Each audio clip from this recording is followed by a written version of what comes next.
our regional from tester representative. Good morning everyone, I am Gunat Anlalunseta and I am your TESDA representative from regional office. And our manager from assessment KST, Ms. Talavera.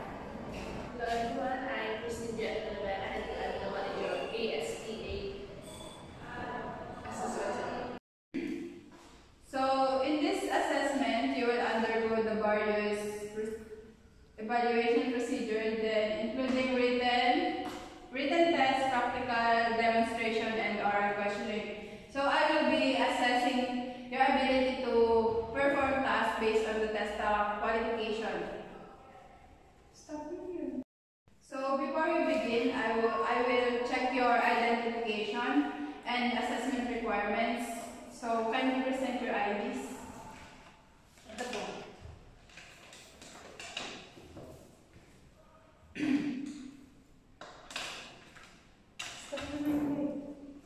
May bibigay ako sa inyong dalawang form.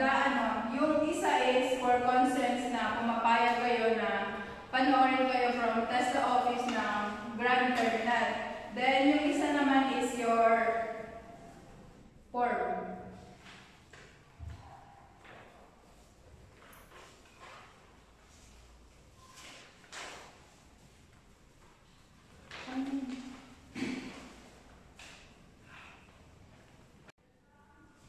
So may bibigay ako sa inyong booklet, which is yun yung susundin nyo na gagawin nyo for your assessment sa Cookery NCT.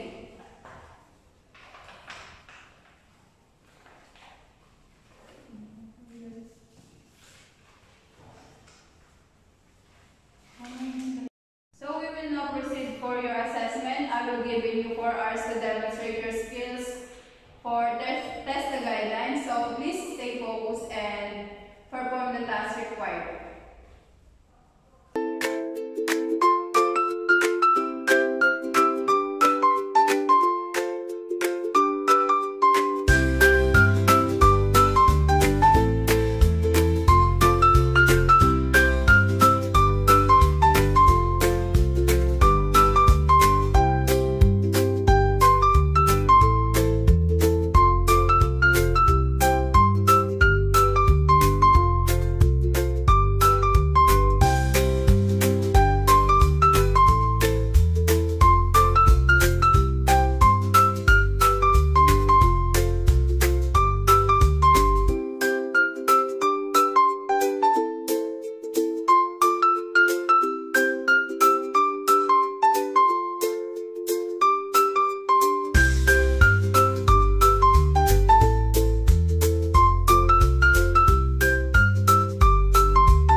Your performance is nagawa mo naman siya ng maayos habang nag-round road ako habang ginagawa niyo yung performance niyo.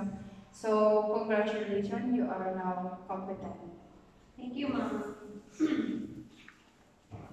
So, how do you feel now? How do you feel while you're doing your assessment, sir? Okay naman po, challenging. Kinakabahan. Sa tingin mo, saan part ka nahirapan habang ginagawa mo yung task? Doon po sa Sa pagluluto po ng main dish, may nalilitan po akong ingredients. And doon po sa presentation. Based on sa observation ko habang ginagawa mo yung mga task mo, is medyo nahihirapan ka nga sa ginagawa mo.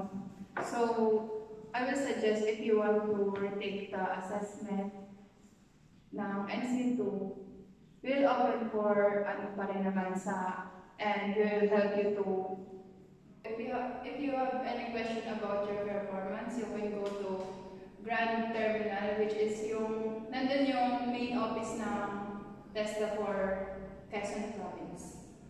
Thank you.